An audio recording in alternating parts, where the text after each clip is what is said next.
Sembrando para bendecir. Quien rompe el poder del pecado, su amor es fuerte y poderoso, el Rey de Gloria.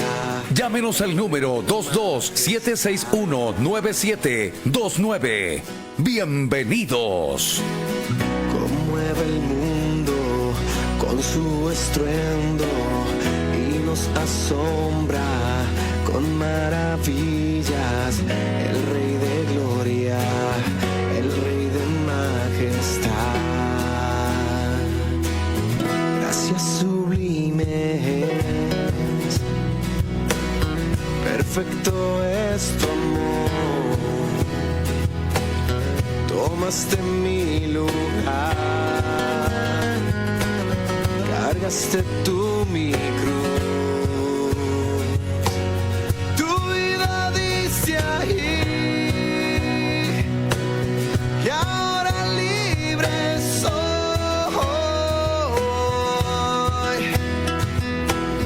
Jesús, te adoro por lo que hiciste en mí.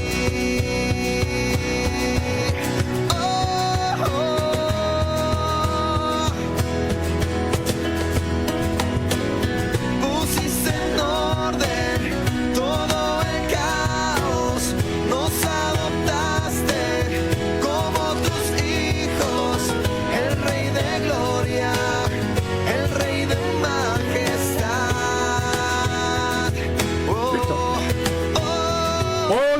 Hola, queridos hermanos y amigos. Tengan ustedes muy buenas tardes. Una vez más, la Iglesia Asamblea de Dios Autónoma de Maipú se complace en presentar su programa Sembrando para Bendecir. Un programa que los días jueves, a partir de las 20 horas, sale por el 106.7 del dial de frecuencia modulada. Y también es transmitido por la plataforma de Facebook Live. En esta oportunidad, nuevamente, el conductor de este programa, el pastor Rubén Ramírez, no está, pero sí lo está viendo según el dispositivo que tengo aquí muy cerca. Pero en esta noche o esta tarde no estoy solo. Ya les voy a presentar a quien nos va a acompañar durante estos 55 minutos. En esta ocasión, nuestra hermana Fernandita Pinto no está de vacaciones, pero está ahí en los controles. El hermano, su nombre me dijo Robinson Bernales. Primera vez que lo saludo, primera vez que lo veo y lo conozco, así que no tengo almacenado su nombre. Y queremos decirles, como siempre solemos hacerlo, que usted puede contactarse con nosotros a través de la plataforma de Facebook Live. Ahí puede entregar un saludo, tal vez una petición, y nosotros gustosamente al final del programa estaremos orando por usted. Y recordarle que el templo de nuestra iglesia está muy cerca acá de los estudios de la emisora, aquí en Avenida Chile 675, casi esquina de Las Heras. Y como siempre, comenzamos con música, y de esa música alegre. En esta oportunidad tenemos invitado aquí a nuestro hermano Juan Carlos Alvarado, que nos acompañará con un hermoso tema. En tus estatutos no me olvidaré de tus palabras.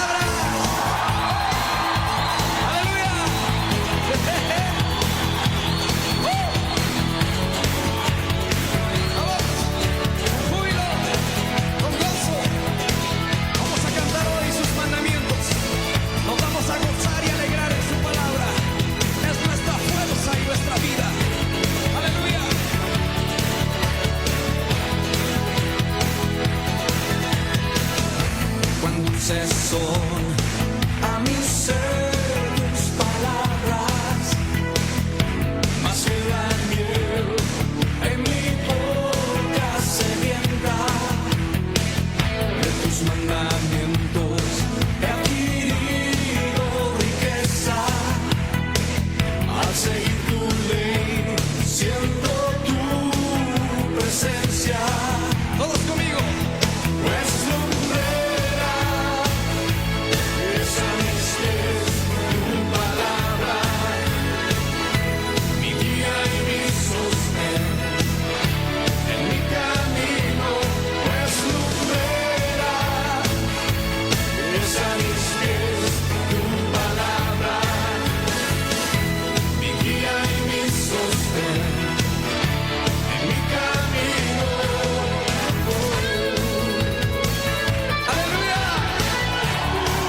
Ahí estaba el tema Tu Palabra, en la voz de Juan Carlos Alvarado, un cantante que en la década de los 90, junto a otros, se hicieron muy popular y revolucionaron toda la música cristiana en Latinoamérica. Bien, en esta oportunidad, por fin llegó el momento. Le hicimos propaganda 2 semanas, tuvo 2 semanas el invitado de esta noche para ser anunciado como invitado especial. Bueno, la semana pasada, por fuerza mayor, ajena a nuestra voluntad, no pudimos salir al aire en el programa, pero gracias al Señor sí, en esta tarde estamos aquí frente a los micrófonos de 106.7. Y como les mencioné, el conductor de este programa, el pastor Rubén Ramírez, no está con nosotros, pero sí está escuchando, lo está viendo a través de la plataforma Facebook Live. Y aquí en el micrófono y ahí en la pantalla, su servidor Francisco Hernández, quien le da una cordial bienvenida al invitado de esta tarde, que es el pastor Alejandro Cuellar Meneses. Bienvenido, pastor. Muchas gracias, Panchito. Contento de estar acá junto contigo en este locutorio y poder compartir las cosas del Señor. Y saludo cordialmente a todos mis hermanos y hermanas que están en sintonía, tanto aquí en el país como también en el extranjero, porque por ahí mandé el link para que nos sintonizaran también en el extranjero. Así que un saludo para todos, que Dios les bendiga ricamente. Bien, seguramente más de alguien se pregunta ¿quién será? Porque el lobby era el más simpático, el más risueño, el más aquí, el más allá. Y bueno, obviamente era una forma de cautivar a los hermanos para que sintonizaran el programa. Queremos comenzar viendo a quienes se han conectado y quienes nos están saludando, porque seguramente después el tiempo se nos va a hacer muy corto. Como ya lo dije, el pastor Rubén lo estaba viendo, pero luego vienen los saludos. Y tenemos ahí al primero, al infaltable, el negro lindo, José Guillermo Romero Arteaga, por la madre. Él nos saluda y nos dice: saludos, hermano Francisco Hernández, y saludos y muchas bendiciones para todos los hermanos y amigos conectados. Dios bendiga grandemente el programa de hoy. Saludos a mi querido hermano Alejandro Cuellar. Así que te manda un saludo ahí. Ya tendrás tiempo para devolverle los saludos. Luego tenemos al pastor, presidente de la corporación. Ya, pongámonos serios entonces. El que preside el presbiterio. El pastor Alejandro Huerta Granifo, que en el tiempo de pandemia le tocó duro atender solo el programa. Ahora está, bueno, seguramente, merecidamente ahí escuchándolo, ¿no? Y él nos saluda, dice: un saludo con cariño para Francisco y Alejandro. El Señor les bendiga en este programa. Gracias, Alejandro, que el Señor también te bendiga, estés donde estés. Hay un dedito, un like y las manos ahí de espiritualidad. Y apareció el pastor conductor, pero con un saludo. Rubén Ramírez Gallardo dice: saludos y bendiciones, querido Francisco y siervo Alejandro Cuellar. Que tengan un bendecido programa. Yo sintonizándole desde Quilintaro. ¡Qué bien! Mire lo que hace la tecnología. Sexta región. Saludos también a mi hermano Robinson, que está en los controles. Reciba saludos, hermano Robinson.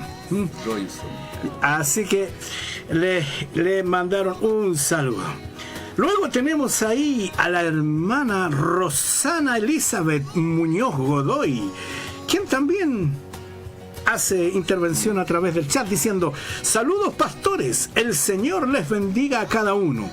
Lo estamos viendo. Gracias por sus oraciones por mi esposo. Quiere decir que pasó. O sea, sigue vivo. Ya más recuperado. Bendiciones para todos. Ya se está recuperando, sí, porque qué bueno. tiene que trabajar, pues, si no, Sí. claro, por eso lo cuidan. Dios te bendiga, Rosanita. Y Miguel, nos alegramos que te estés recuperando. Un abrazo también. Bien, son los que hasta el momento se han conectado. Así que vamos a comenzar la entrevista en esta hora. Y primero que nada vamos a pedirle al propio entrevistado, propio invitado, que nos cuente un poquito sobre el lugar de nacimiento y si no le complica, el año en que nació, y nos hable un poquito de sus padres y cuántos hermanos. Sí. Bueno, yo soy santiaguino de tomo y lomo, ¿no? Mi madre se crió por ahí, por el sector de Curacaví, por ahí, por el sector de los campos. Y mi padre venía desde el norte, de por ahí, por Tartal, por ahí. Y se conocieron acá en Santiago y se casaron. Se casaron ahí por alrededor del año, por el año 1949, por ahí se casaron. Y yo nací en enero de 1952. Por lo tanto, quien tiene habilidades matemáticas puede sacar cuenta que son 72 años de vida que tengo. Por nacer en enero. Por nacer en enero, sí, justamente, por nacer en enero. Así que no, como te dijera, no, si hubiera nacido algunos meses después tendría solo 71. Bueno, Sí, lo sé muy bien eso, lo sé bueno, muy bien. él lo sabe muy bien porque somos casi de la misma edad. Yo soy de octubre. Así que soy más joven que tú. Ya. Bueno, y 4 hermanos, todos varones. Ya. Nelson, que está en Estados Unidos, un año menor que yo. Después viene Víctor, que ya falleció. Y finalmente Jorge, que es el menor. Y yo me recuerdo la crianza nuestra, los primeros años, siendo muy pequeño, 4 o 5 años, algo recuerdo, fue por ahí por el barrio, aquí en Santiago, el barrio de la Matucana, Brasil, la Plaza Brasil. El tiempo de los carros. El tiempo de los carros. Y de las calles con adoquín. Sí, Matucana, por ejemplo. y una de las cosas que mi papá siempre me contaba, que ahí había un grifo que goteaba siempre en la plaza donde me llevaban en el coche, y de ahí llenaban en el grifo el pato para darme agua por el verano. Así que tengo el organismo bastante resistente. Porque Tomás aguas de la red pública. la red pública. Es interesante. Ya. Bueno, y la crianza después ya fue ahí en la población San Joaquín. En Ya. aquel entonces, comuna de San Miguel, ahora Pedro Aguirre Cerda. Ahí En fue. los bloques. En los bloques que construyó la Corporación de la Vivienda de aquel entonces. Ya. Corporación Fiscal. Ya, interesante. Alejandro, cuéntanos un poquito cómo fue tu niñez, tu adolescencia, porque tiene que haber sido normal, como todo hombre, como todo niño, como todo joven. Sí, bastante normal. Mi papá, policía, carabinero, trabajaba con turnos. Y mi mamá, por supuesto, entonces, cuando mi papá se iba al turno, especialmente de noche, ella quedaba a cargo de nosotros. Y como niño, viviendo en un bloque, en un 5º piso, teníamos que bajar del bloque a jugar abajo. Así que normalmente el patio donde jugábamos era la calle. Y normalmente el juego que más teníamos en esa época era el al pillarse y el fútbol. Ah, pillarse al fútbol. Ya. El Paquito Ladrón lo teníamos prohibido. Ah, sí, por ética. Por ética con mi papá. Claro, el Paquito, ¿no? Sí. Claro, era peligroso. Claro, todos presos. Ya, tú, entonces eres de esa generación que jugábamos al trompo, al volantín. La bolita, y habían periodos, ¿cierto? Sí. El periodo de las bolitas, Claro. el periodo del volantín. Todo tenía su tiempo. Todo tenía su tiempo. Como Eclesiastés. Claro. No ahora que solamente es pantalla y sentarse. Oye, sí, ¿cómo se echa de menos el caballito bronce, la escondida, Eso. toda esa cuestión? Y uno se perdía a veces y no aparecía toda la noche. No, nunca. Yo era más. Aunque no conocía al Señor, todavía yo era más santo que tú. Ya, dejémoslo ahí nomás. Bueno, ahora te puedes explayar, porque como nuestras amadas esposas están en el cielo, así que vamos, ¿cómo se llama esto? Cuando abran los archivos que están sellados, desclasificando la información. ¿Cómo fue tu juventud, Alejandro? Dado que eras hijo de un carabinero y en ese tiempo los carabineros tenían peso, ahora nadie los considera. Yo recuerdo, por ejemplo, que si alguien de nosotros bueno, yo no lo hacía, pero el resto del lote estaba fumando en la calle, digamos 10, 12 años, qué sé yo, si venía carabinero arrancaba porque O jugar a la pelota en la calle también. una vez me pasaron un parte por eso, Ya, por jugar a la pelota. Ya. Claro, ¿qué te ríes? Cuéntale un poquito cómo lo viviste tú como hijo de carabinero. Casi se me sale Bueno, la palabra. como hijo de carabinero, yo creo que una de las cosas positivas que tuve fue la parte de llevar todo en orden en la casa, como todo con su horario, más disciplina en cuanto a hacerse uno las cosas de la casa, por ejemplo, hacerse uno mismo la cama, preocuparse uno del aseo de su propia pieza. Todo eso yo creo que fue, en cierto modo, sin que nos obligaran, en cierto modo mi papá nos transmitió eso. Y eso después sirve en la vida porque tú mantienes, cuando ya tienes responsabilidad, mantienes ese nivel de autodisciplina en lo que haces y hacer las cosas bien. Y bueno, en ese entonces también la parte de estudios era bastante exigente por parte de mi papá. Pero yo fui bastante flojito, varios años. De hecho, repetí un par de cursos en aquel entonces, humanidades. Que hoy es la enseñanza media. Ahora es enseñanza media, de humanidades. Sí, pues sí. Claro. Sexta humanidades. Hasta sexto Claro, humanidades. la de primera, Claro, sexta humanidades. Claro. Y la verdad de las cosas es que no sé, que me ha inculcado que yo no tenía cabeza para el estudio. Ya. Y entonces lo estudiaba porque no tenía cabeza. Tú Claro, sería la máxima. Asumí eso. Claro. Pero después me di cuenta que me gustó el inglés. Oh, Y entonces empecé a estudiar el inglés que me enseñaron en el liceo y me sacaba notas sobre 6. qué bien. Entonces ahí me di cuenta que sí tenía cabeza, así que así también empecé a estudiar las otras asignaturas y empecé a sacarme buenas notas. Pero me costó entender que yo tenía esa capacidad para estudiar y no tenía por qué estar sacándome malas notas. Y qué interesante esto que eras bueno para el inglés, porque seguramente no te imaginabas que en el futuro iba a ser una herramienta pero muy necesaria Esencial. por tu carrera profesional, que ya nos vamos a meter en eso en un minutito esencial. más. No, y también por la parte del evangelio, cuando uno, por la parte, bueno, después vamos a entrar en eso, uno necesita comunicarse en inglés en el extranjero en muchas partes. Exacto. Cuéntanos un poquito, Alejandro, ¿dónde, el lugar de tu conversión, cómo fue, cómo lo viviste, qué fue lo que qué pasó contigo, que terminaste siendo evangélico? La verdad las cosas es que nosotros éramos una familia creyente de la fe católica. Ya. Y yo siempre fui muy dado a las cosas de la fe. Yo me acuerdo que yo era el que de vez en cuando iba a misa. Sin que nadie me obligara. Ya. Llegaba a misa. ¿Y te confesabas? La verdad es que no tenía mucho que confesarme. Así que, Ya. acuérdense lo que le dije. Sí, Ya. no me haga que desclasifique más cosas, por favor.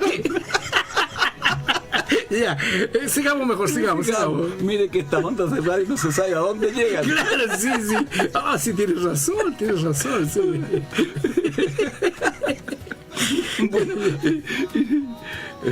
Estamos en la confesión. estamos en que yo era el... Y la verdad las cosas que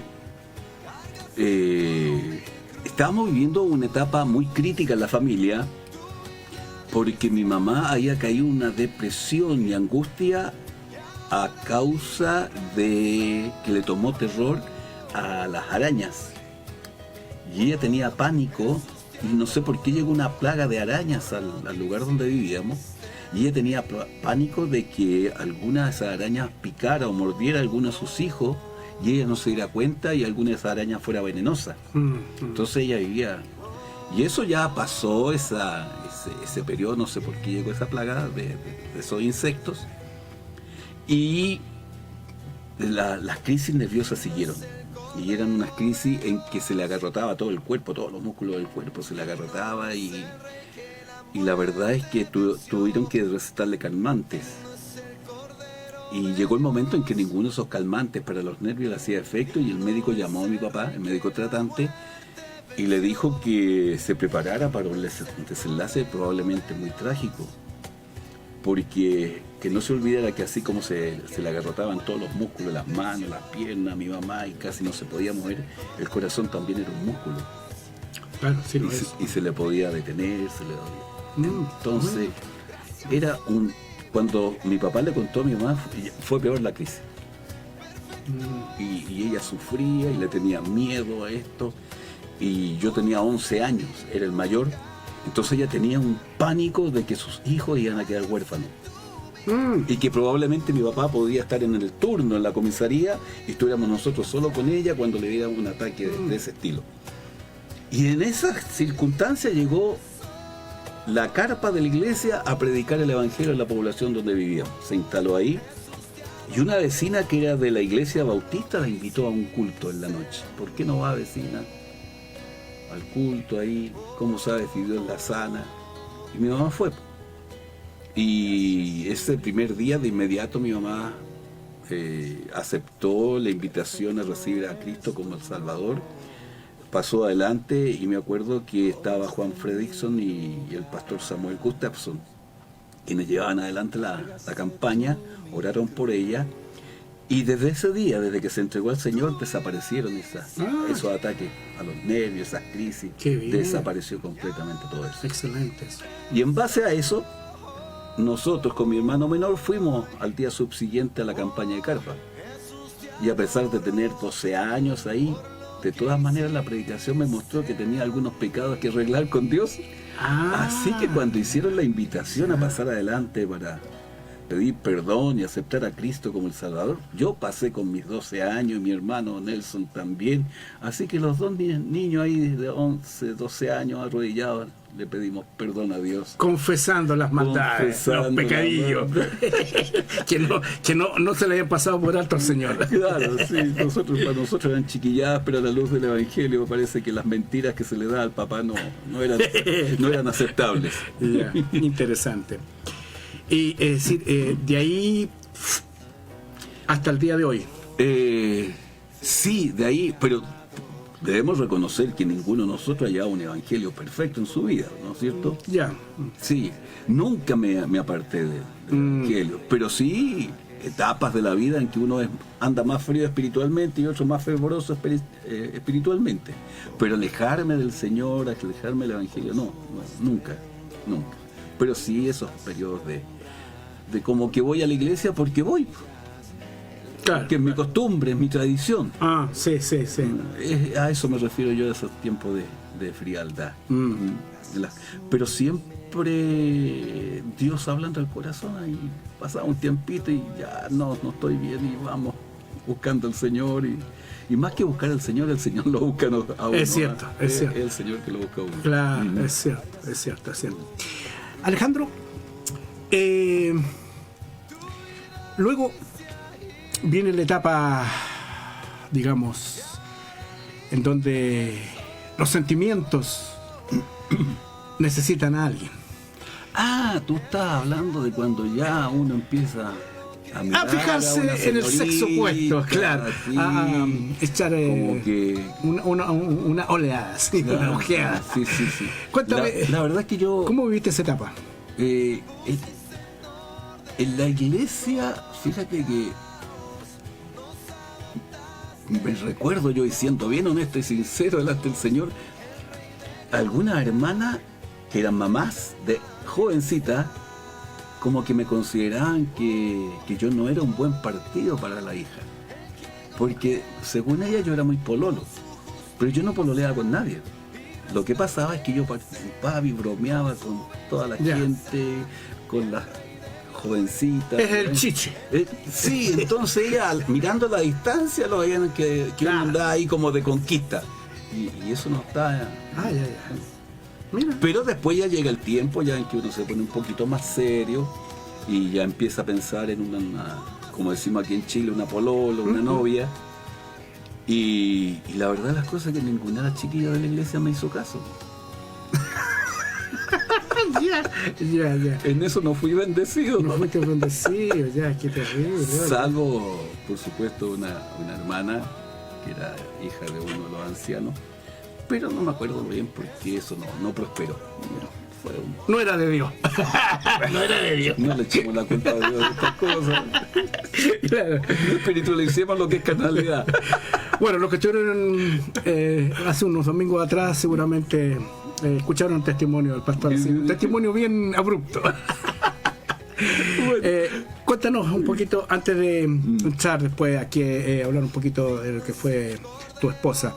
¿En qué momento tú te decides por vestir un uniforme de una institución prestigiosa chilena? En ese tiempo estábamos viviendo la década de las 69-70, que era un bastante movimiento político, de mucha huelga, y yo ya le había tomado el gusto al estudio.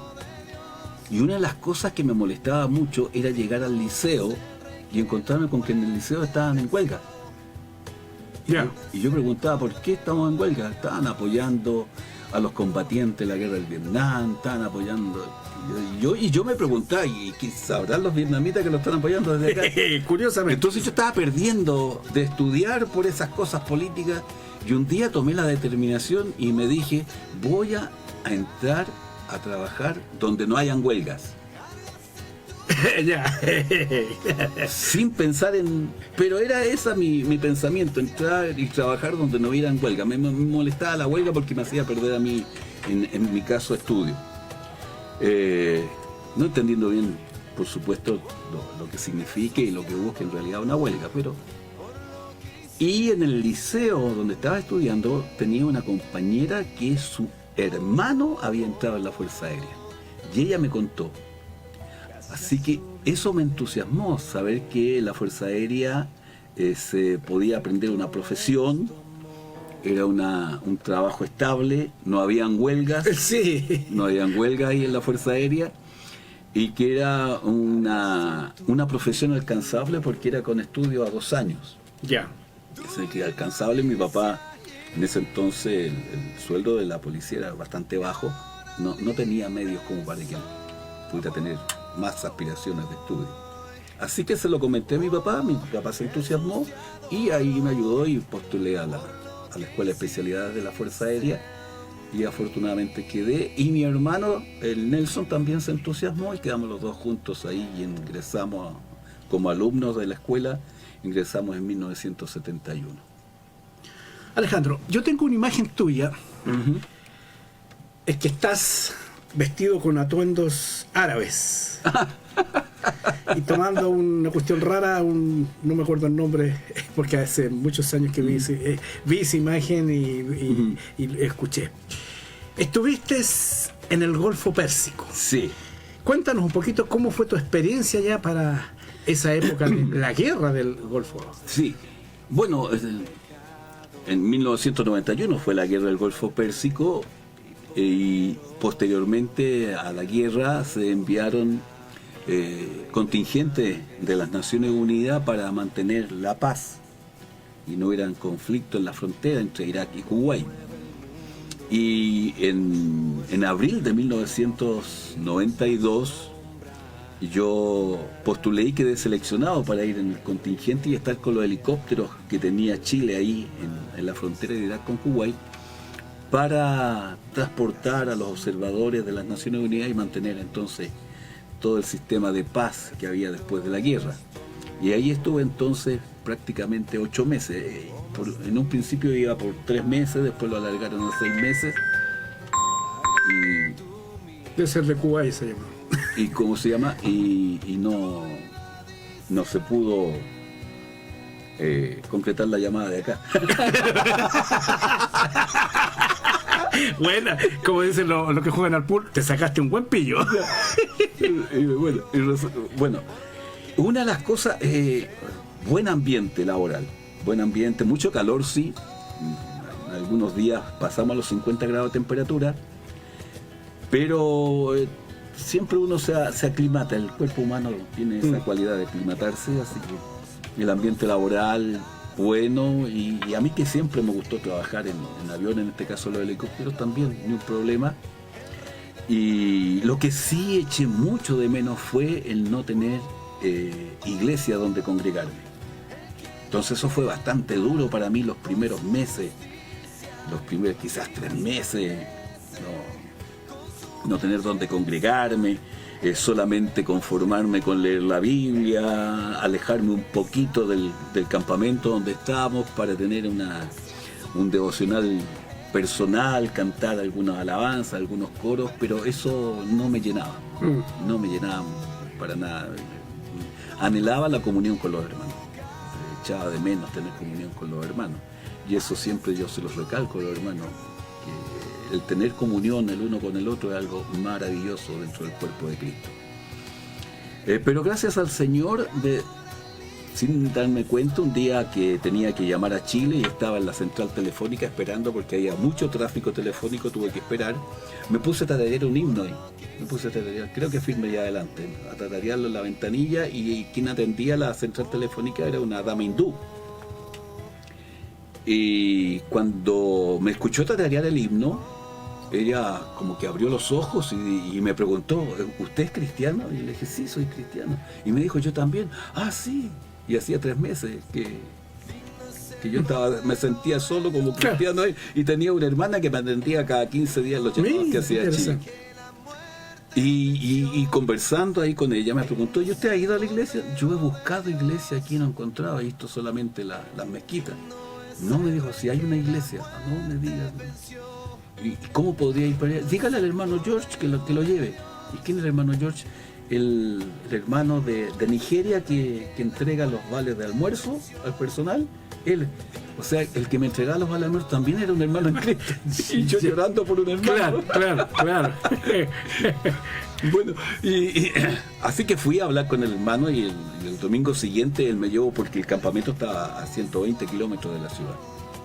Así que fuimos, y ahí habían 2 reuniones. Una reunión que tenían para los de habla inglesa, los 2 cultos eran de habla inglesa, pero uno era bien formal con piano, los himnos tradicionales, ¿ya? Pero yo me sentí ya como 4 meses a dieta, entonces imagínate cómo me sentí. Aunque fuera formal. Aunque fuera formal, como decía el obispo Analón, aunque estuvieran dormidos, pero por lo menos cantaban dormidos. Ah, ya, sí. Claro, no estaban muertos, estaban dormidos, ¿no? Claro. No, lo disfruté ahí a cerca de 300 hermanos en ese culto. Y claro, todos himnos conocidos de nuestro himnario de gloria. Todos himnos de ahí de nuestro himnario de gloria, así que cuando se cantaba la alabanza yo las cantaba en español. Así que los gringos que estaban cerca mío, los hermanos americanos que estaban cerca mío y de otros países de habla inglesa, después se acercaron después del culto, porque ahí después hay una convivencia, café, queque, y se conversaba. Y ahí me preguntaron de dónde era. Y entonces ahí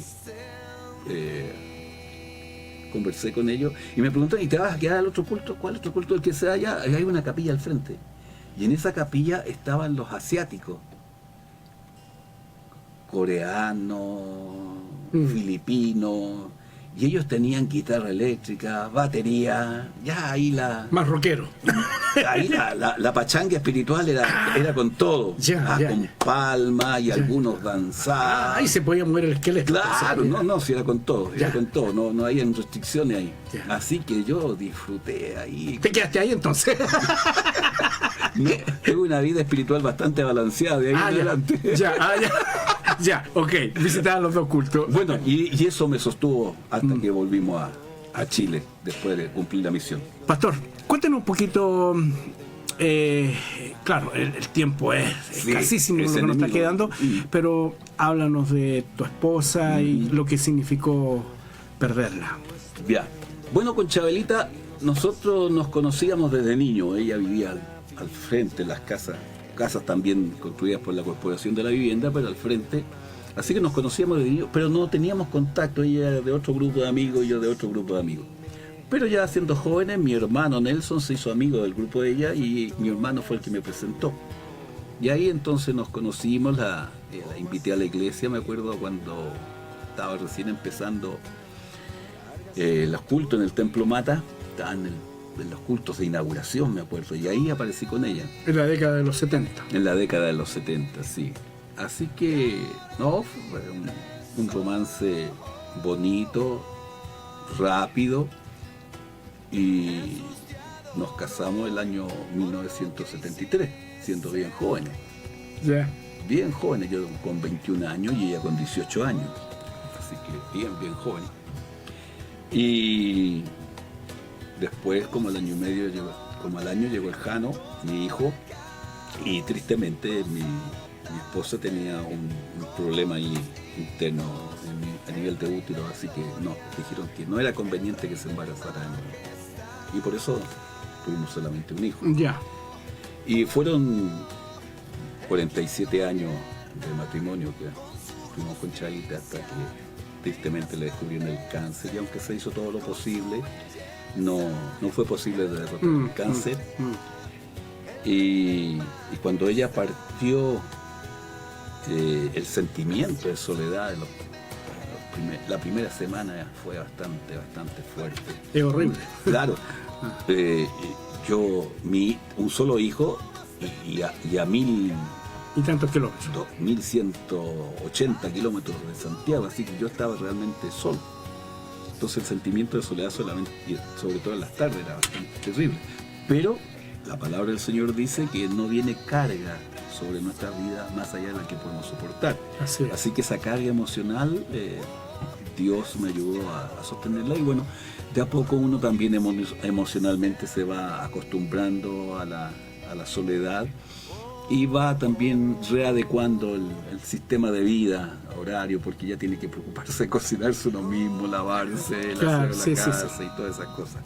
Así que, pero fueron muy buenos 47 años de matrimonio, de verdad, que Chabelita sabía adaptarse muy bien a mi manera de ser y yo también a la manera de ella. Y ella siempre bromeaba y decía que ella le ponía la locura al matrimonio y yo le ponía la seriedad.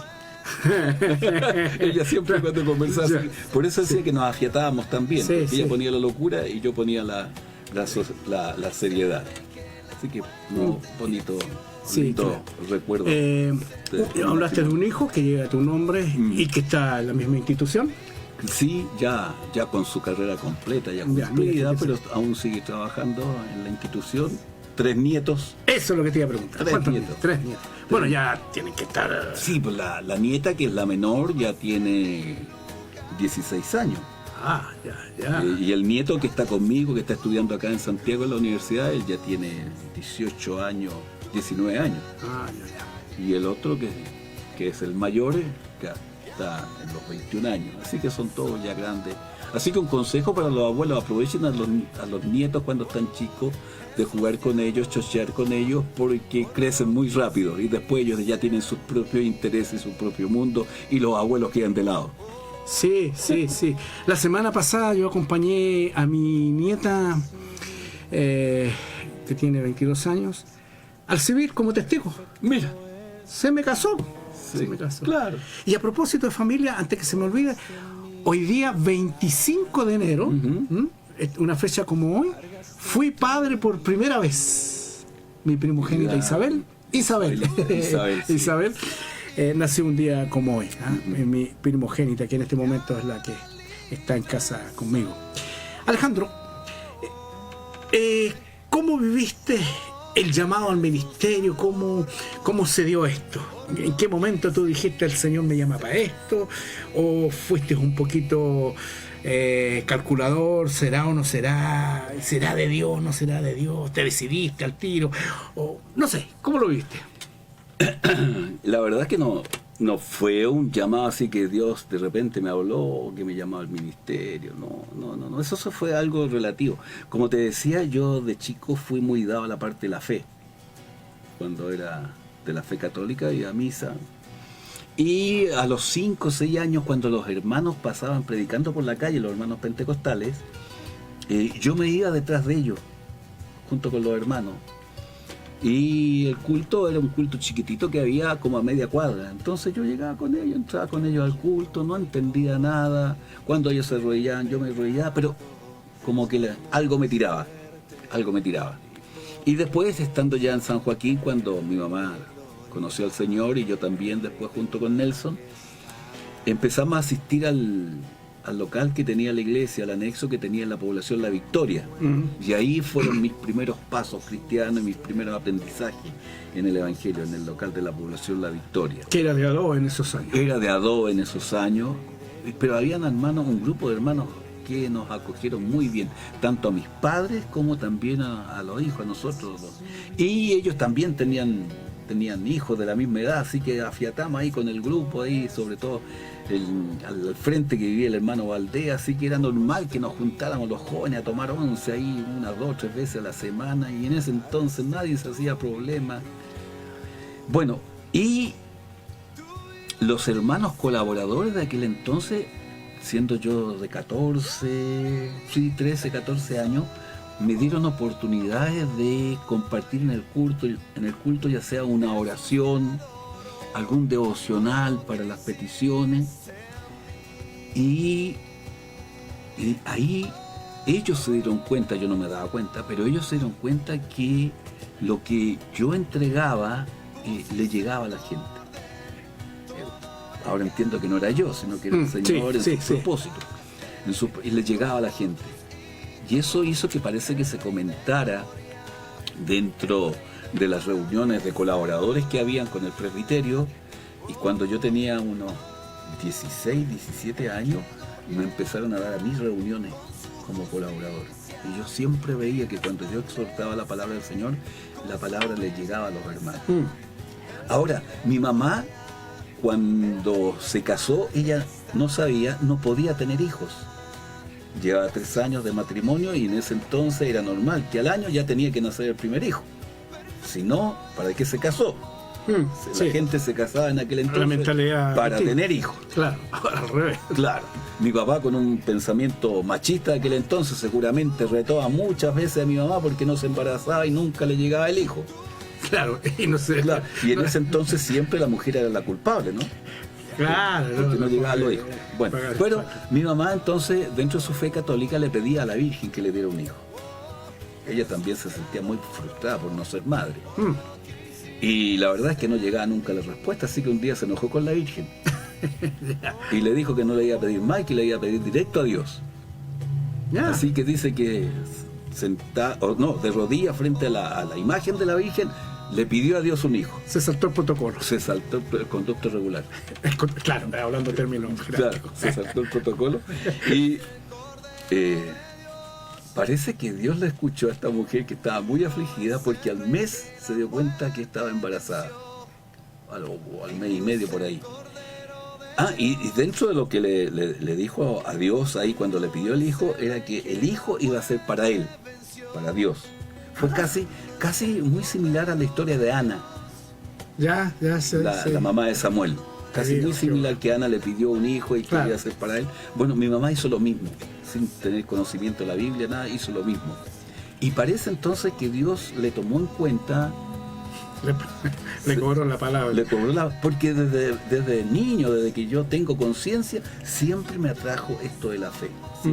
Y después, cuando ya era joven y te estoy contando esta otra etapa, yo veía que había un respaldo en cuanto a la disertación, a la entrega de la palabra, incluso cuando elevaba la voz en la oración pública, en las reuniones de oración, también como que se abría un poquito el cielo así.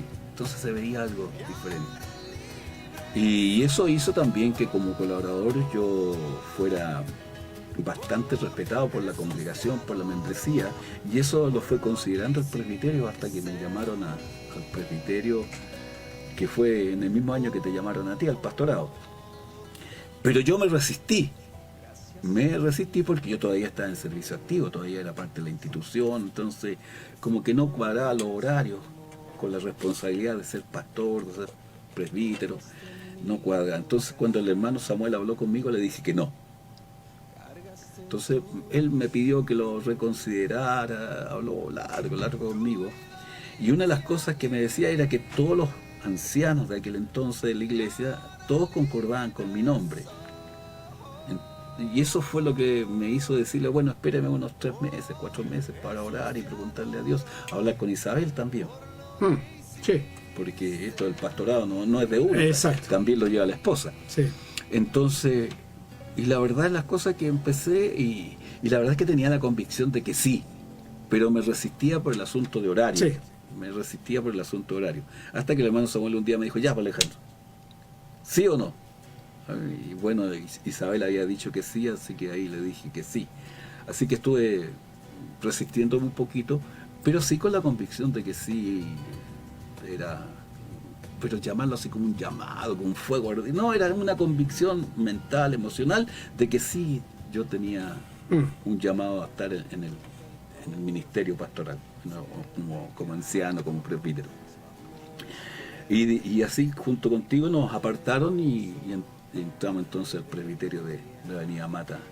¿Y qué año fue? El 89. 89.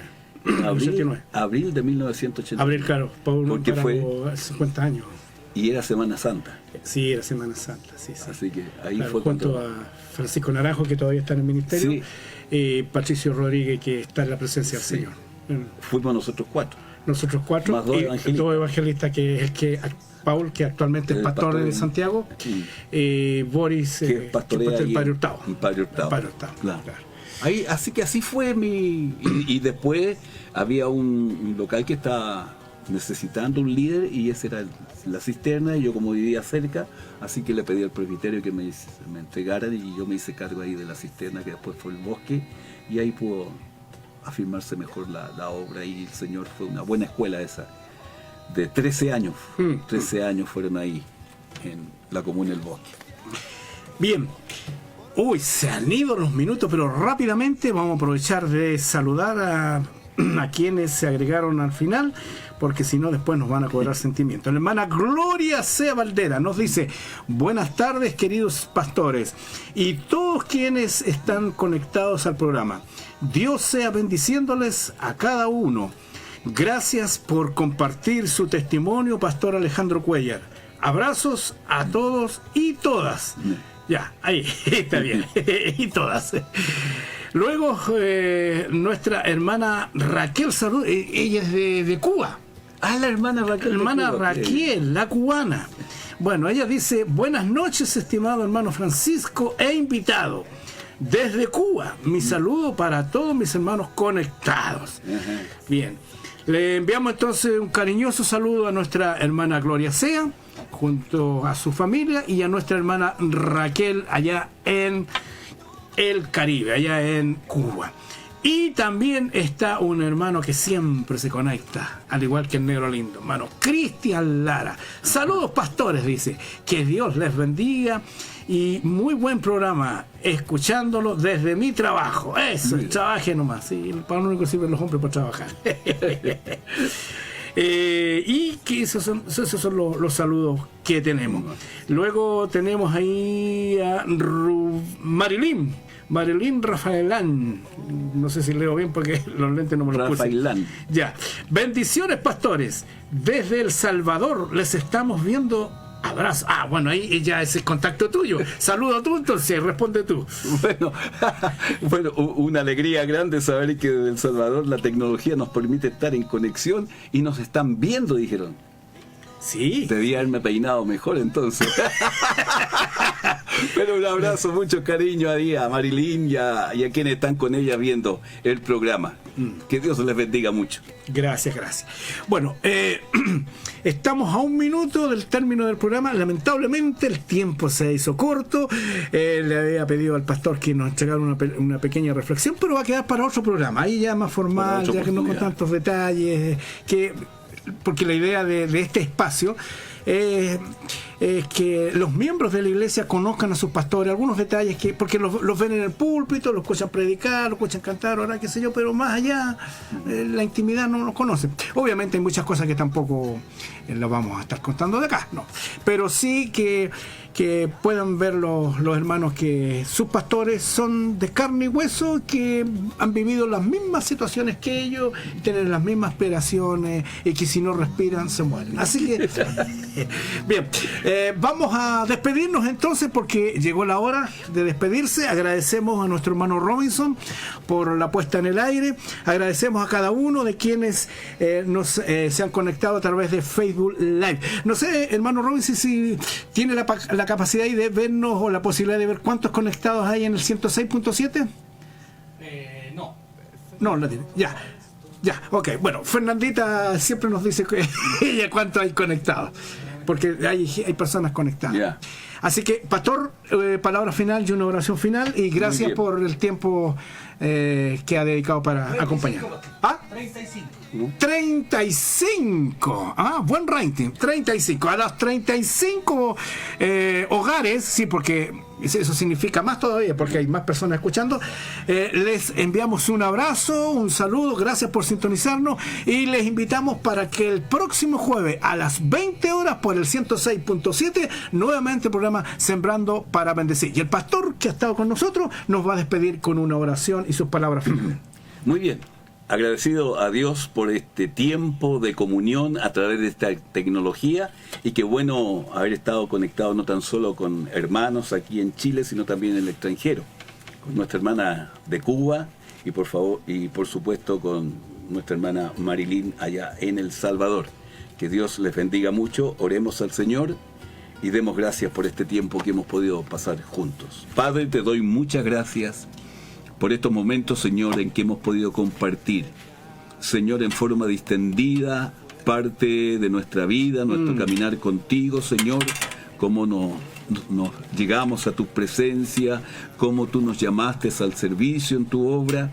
Y, Señor, ahora al despedirnos, queremos que tu bendición vaya con cada uno de nosotros. Amén. Quienes regresamos Amén. Al hogar, y por supuesto, Dios, tu presencia y tu bendición sean con todos aquellos que han estado conectados en sintonía, Señor. Que tu gloria, Señor, tu magnificencia y tu ayuda sea sobre ellos, Padre Celestial. Bendecimos, Señor, a tus hijos en el nombre del Padre, del Hijo y del Espíritu Santo. Amén. Amén.